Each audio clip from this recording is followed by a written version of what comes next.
YTN을 향한 시청자 의견이라면 모두 귀 기울여 듣고 답하는 시청자 톡톡 Y 시간입니다. 오늘 주목한 시청자 의견을 AI 앵커 Y온이 소개해드립니다. 지금 바로 만나보시죠. 안녕하세요. AI 앵커 Y온입니다. 오늘의 첫 번째 주제는 학생 건강 지원 강화에 대한 시청자 의견을 들어봤습니다. 자세한 내용 지금 바로 보시죠.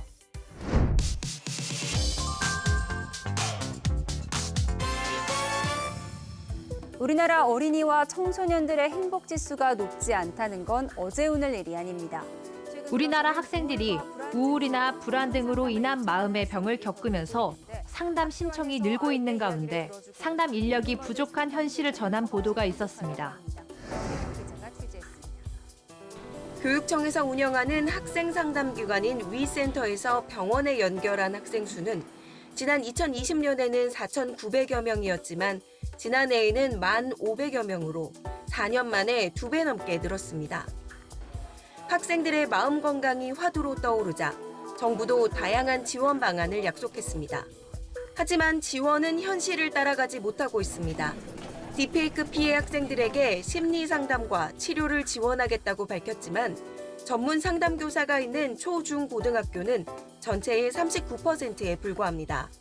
이어서 교육청에서 운영하는 학생 상담 기관에서 전문 치료를 위해 병원으로 연결한 학생 수가 급격히 늘어나고 있음을 전하면서 전문 상담 교사 역할의 중요성을 느끼게 했는데요.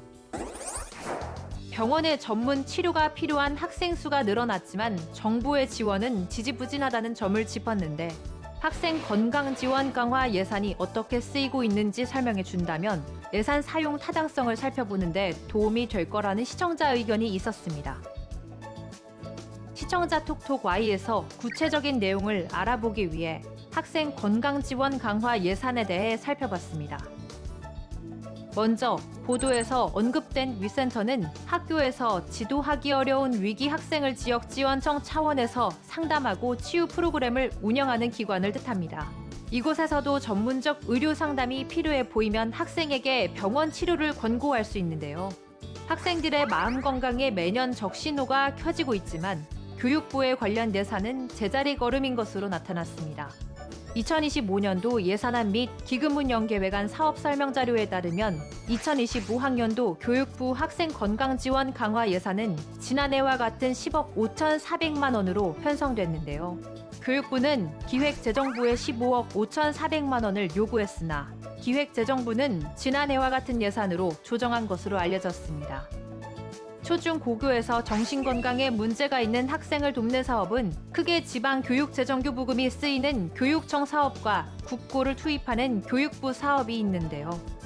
교육부의 학생 건강 지원 강화 사업은 시교육청 개별 단위가 아닌 중앙 단위에서 마음 건강 관련 교육 콘텐츠나 연수 교육 가이드라인 등을 만드는 사업이 있습니다. 다음으로 시청자 톡톡 Y 두 번째 주제는 UN 상임이사국 거부권에 대한 시청자 의견을 들어봤습니다. 어떤 내용을 담고 있는지 이어서 확인해 보시죠.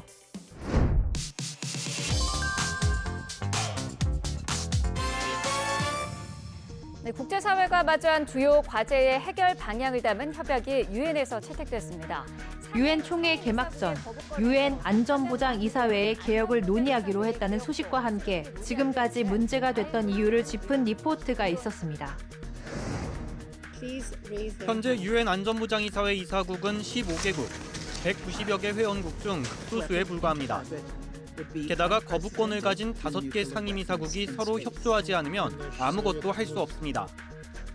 이번에 유엔이 채택한 미래를 위한 협약에 안보리 개혁이 포함된 이유입니다. 안보리 개혁 자체엔 모두 동의하지만 속셈은 제각각입니다. Ajustar dicho mecanismo a la realidad geopolítica que incluya al sur global y que elimine el veto de una vez por todas. 유엔 안전보장이사회의 개혁을 두고 각 나라의 입장을 다양한 인터뷰와 여러 구성을 통해 전하면서 이 문제가 이미 10년도 넘은 문제임을 지적했는데요. 오랜 기간 문제가 되고 있는 유엔 안전보장이사회 개혁에 대한 내용을 다룬 보도였는데 기존 상임이사국의 거부권 행사로 해결이 미뤄진 과제들은 어떤 것들이 있었는지 과거 사례가 궁금하다는 시청자 의견이 있었습니다.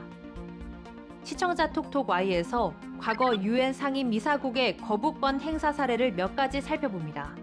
올해 4월 팔레스타인의 유엔 정회원국 가입을 유엔 총회에 추천하는 결의안에 대해 투표했습니다. 기권한 영국, 스위스를 제외한 13개 이사국 가운데 12개 이사국이 찬성했는데 상임 이사국인 미국의 반대로 결의안은 무산됐는데요. 팔레스타인은 앞서 2011년에도 유엔 정회원국 가입을 신청했으나 당시에도 미국이 거부권을 행사해 무산된 적이 있습니다. 그리고 지난해 10월 이스라엘 하마스 전쟁 발발 이후 안보리는 여러 차례에 걸쳐 가자지구 휴전 결의안을 표결에 붙였지만 번번이 무산됐는데요.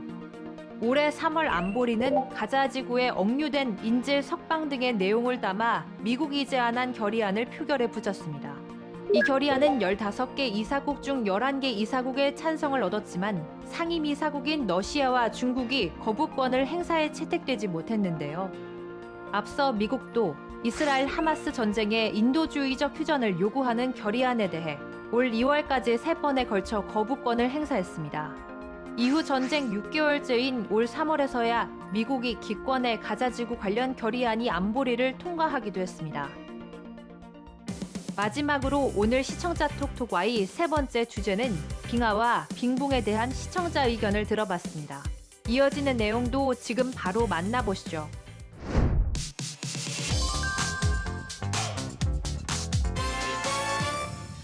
지구상 가장 추운 곳인 남극은 햇빛을 반사하고 해류를 움직이며 지구 기후를 조정하는 냉동고입니다. 기후재난을 살펴보는 지구의 맥박 보도를 통해 남극에서 빙하가 녹고 기온이 오르는 등의 심각한 변화를 살핀 리포트가 있었습니다. 남극 곳곳에서 이전에 볼 수 없던 변화가 일어나고 있습니다. 얼음 손실은 서남 쪽에서 특히 극심했습니다. 남극 최후의 보루로 꼽히는 스웨이츠 빙하가 있는 곳인데 얼마나 빨리 녹는지 전 세계 해수면 상승의 8%를 이끄는 중입니다. 조금 더 북쪽에선 A23A라는 이름의 거대한 빙산이 표류하고 있습니다.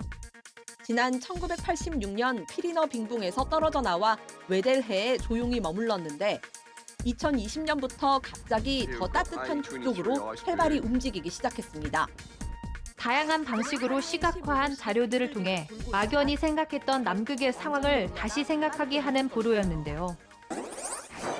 남극에서 빙하가 급격히 녹으면서 빙봉이 붕괴하고 이로 인한 해수면 상승에 대한 위험을 알린 보도였는데 빙하와 빙봉의 차이를 설명하고 빙봉이 무엇인지 구체적으로 설명했다면 보도를 더 명확히 이해할 수 있었겠다는 시청자 의견이 있었습니다. 보도의 이해를 돕기 위해 시청자 톡톡 Y에서 빙하와 빙봉에 대해 자세히 알아봅니다. 먼저 우리가 흔히 아는 빙하란 눈이 오랫동안 쌓이고 다져져 육지의 일부를 덮고 있는 얼음층을 말합니다. 보도에서 언급한 생소할 수 있는 빙봉은 남극 대륙과 이어져 바다에 떠 있는 거대한 얼음 덩어리로 300에서 900m 두께 얼음이 1년 내내 덮여 있는 곳을 말하는데요. 내륙으로부터 빙하가 계속 흘러들어와 빙봉의 얼음을 공급하지만 바다와 맞닿아 있는 부분에서 빙봉이 계속 떨어져 나가 빙산을 형성하므로 전체적인 크기는 늘 일정하게 유지됩니다. 빙봉은 남극 대륙 전체 얼음 면적의 10%로 남극에서 얼음이 녹은 물은 통상 남극의 여름 기간인 10일에서 2월에 바다와 맞닿은 빙봉 표면에서 연못이나 호수 형태로 발견됩니다. 또 빙봉은 남극 대륙 해안선을 둘러싸고 있는데 내륙 빙하가 바다로 흘러내리는 것을 막는 방파제 구실을 합니다. 최근 오존층의 파괴로 인한 지구온난화 현상이 계속되면서 남극 빙봉이 녹아 수천 개의 빙산으로 떨어져 나가고 있는데요. 한 보고서에 따르면 이로 인해 해수면이 점차 높아져 대규모 자연재해가 발생할지도 모른다는 우려를 낳고 있습니다. YTN 방송의 부족한 부분을 채우는 시청자 톡톡 Y 시간. 다음 주도 다양한 시청자 의견과 함께 돌아오겠습니다.